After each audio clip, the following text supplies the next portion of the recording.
I'm a family man. That's what I do. I'm a dad. I have 3 kids. I love all 3 of my kids very much. I like 2 of them. The third one's a 15-year-old girl. I don't know if you guys have ever met a 15-year-old girl. They're the worst people on the planet. Like, hands down. I would trade my daughter today, even Stevens, for 2 members of ISIS. Fucking no questions, because ISIS is predictable, and that's all we want in life is a little bit of predictability, and that's what I would want. They would wake up in the morning grumpy. They're going to pray 5 times a day grumpy. They're going to go to bed grumpy, and they're going to remember to do their fucking chores, and it's going to be wonderful. 15-year-olds, they might wake up in a good mood. Hold on to that fucking 10 minutes, because it's gone quick. Then they're sad, then they're angry, then they're sad and angry and a little happy, and you don't understand what's going on. Then their best friend comes over, then their best friend's their worst enemy, then they're dating their best friend, and then they go to bed mad again, and they forgot to do their chores. I can't handle it. And you know what else ISIS isn't gonna do? They're not gonna try and get fingered while I'm at work, so that's nice. These are the things I look for in life that just make my life easier. No, my daughter and I have a weird relationship, like, because I'm bitter. I sound bitter because I am bitter. I'm just owning it. Because, like, when she was a kid, you know, like, up until she was, like, 12 years old, she was my best friend in the world. I'd get her into cool music, and it'd be fun. We'd watch movies together. Everything was cool. And then boobs happened, and puberty, and then everything got awful. I blame myself. I feel like she got them from me. I was like, those are my tits. You got them now. Congratulations. I had to go buy her bras for the first time when she was 12 years old by myself. You guys, my wife's not dead. I know that's what it sounds like. You're like, oh, poor guy. No, she just tricked me because she's smarter than I am. I was going to the mall, and she's like, hey, hon, I made a list for you. Can you pick some stuff up? I was like, yeah. I just put the list in my pocket without even looking at it. Ladies, you know, I'm an idiot.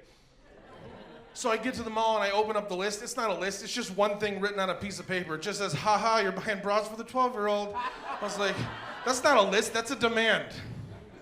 But I was like, no, I'm gonna do this. I'm not afraid. You know, I'm that guy. I'll go buy tampons and maxi pads. They know it's not for me. I'm okay with this. So the next thing I know, I'm in the middle of the children's lingerie department. I don't know if it's called the children's lingerie department. I just know that I look like I don't belong wandering around it. You know, I'm wearing a hood and sunglasses. I'm testing the fabric out on the bras, you know, because you don't want your kids' nipples to chafe. You know, that's basic parenting. That's parenting 101 right there. So I picked out some sensible brasiers, and I brought them home, and I gave them to her. She was just as mortified as I was. She was like, what the fuck? I'm like, go slam your door, that's what. And then my son, he was only 3 at the time, but he got sad about the whole thing.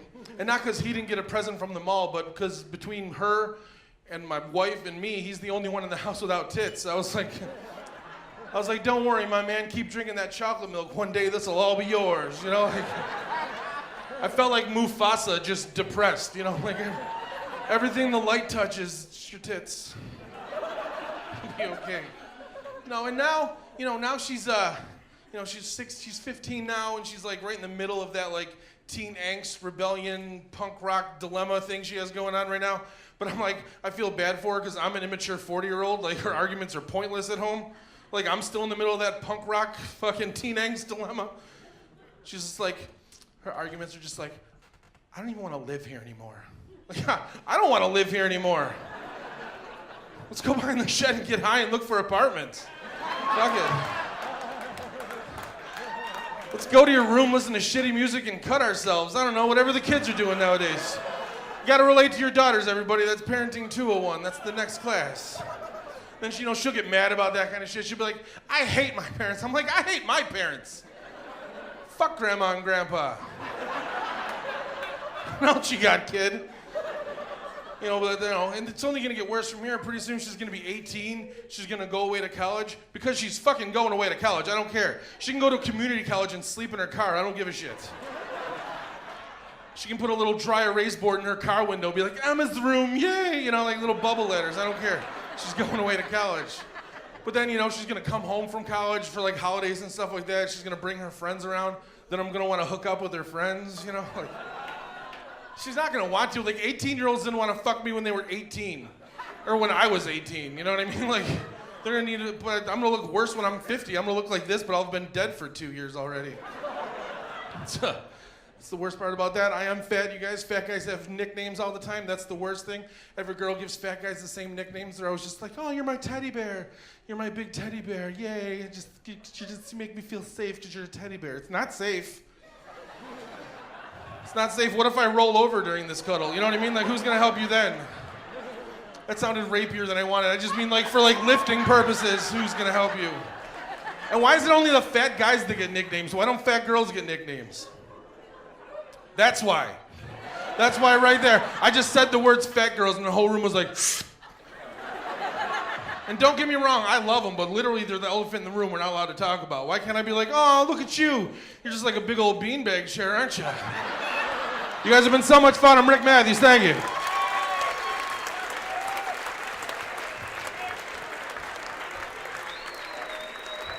Rick Matthews, ladies and gentlemen, keep it going for